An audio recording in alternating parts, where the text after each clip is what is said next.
Hey, this is Malika of Evanston Live TV, the voice of the people. I am on my way to the home of Alderwoman candidate of the 9th Ward, Cicely Fleming. Many of you are familiar with her work, with her organization OPAL. Their main focus is getting people out to vote and educating people on the voting process and educating people on the candidates that are out there. So she's invited us out to her home, and looking forward to sitting down and hearing what her vision is for the 9th Ward as well as Evanston. So check this out.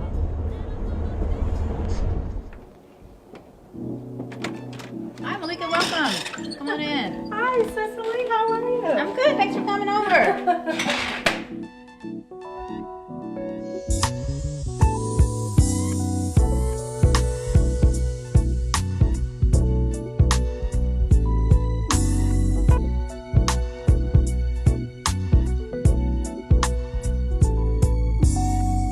You're here, I'm pleased, I really dig your company, your style, your smile, your peace mentality. Okay, now I've been to a council meeting, and it was one council meeting where you came up and you spoke at the podium and you were just running off numbers that were just shocking to everybody that attended.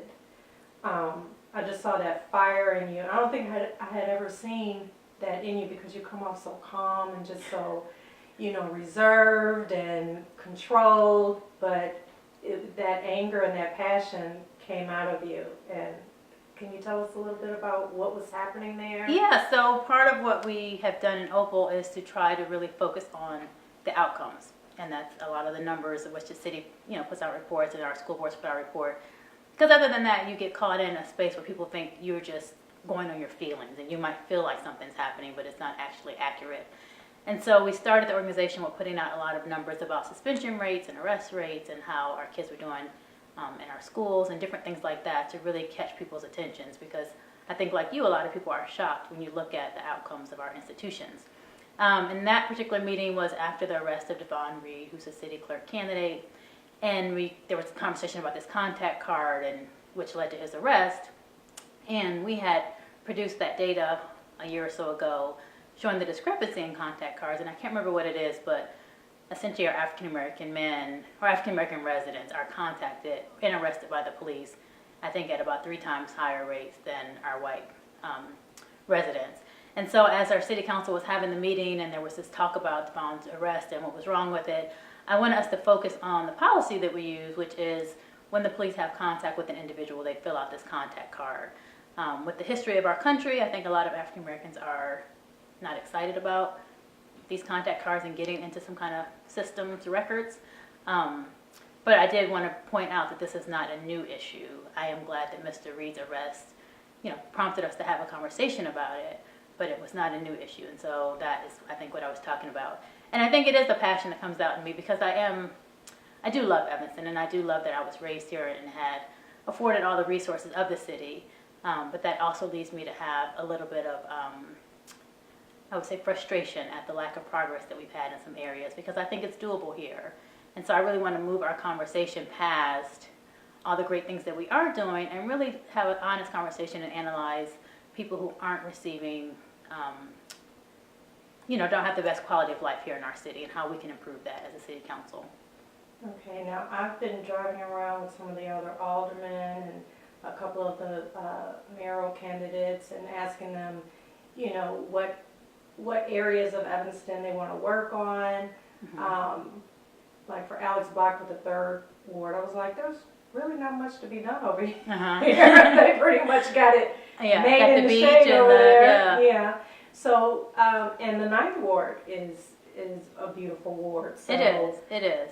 What are your plans for the 9th Ward?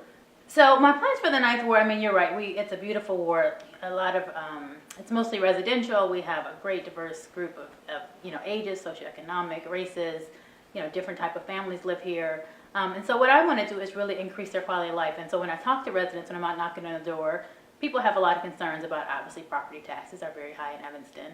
we are surrounded and kind of cut off by main roads. So we have we have Ridge, we have Oakton, we have Asbury, we have Dodge. A lot of people have frustration about just getting around the area, about their kids walking. We have 3 schools that surround the 9th Ward, and parents are concerned about their kids crossing streets safely.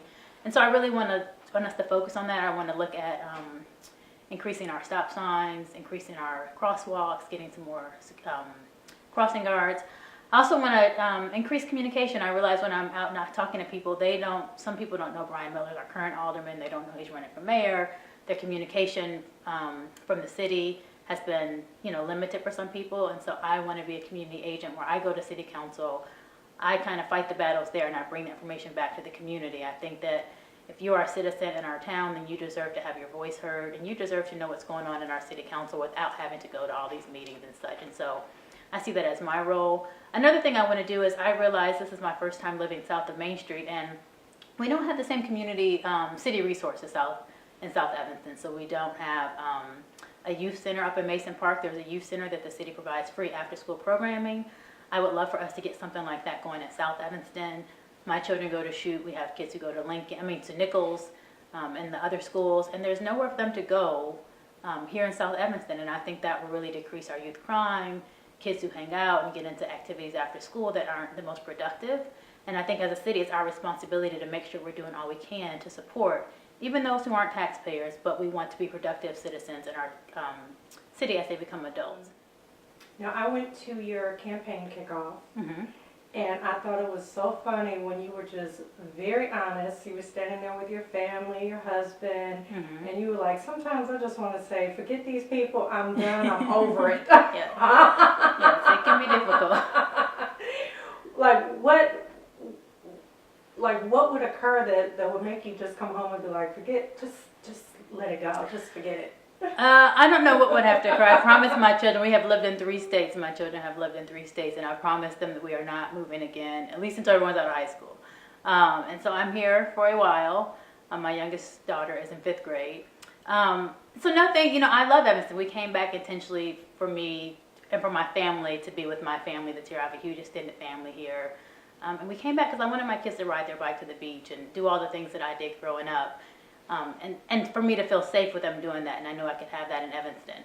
But there are times, I feel like I'm more of a community organizer, not really a politician. And there are times when you are trying to organize a community and you think you have everyone's best intention at heart, and it can be like pulling teeth. And there's a lot of opposition, and I think I did not realize that would be the case. I do this because I love the community, because I love the people, because I think it's possible in Evanston. And I guess a little bit naively, I thought that everyone would see that was my desire. I didn't have, I don't make any money. City council makes a very small salary. I advocate for our schools to treat every student, with great respect and high expectations. My children are doing fine in school. So it's never personal for me. I do understand that my family will do better if everyone in the city does better. But it can be hard. There are many nights where I come home, even now in the campaign trail, where I come home and it's exhausting. I have to deflect a lot of negative energy away. And there's people who have some questions that, are sometimes hard to hear, or comments that are hard to hear.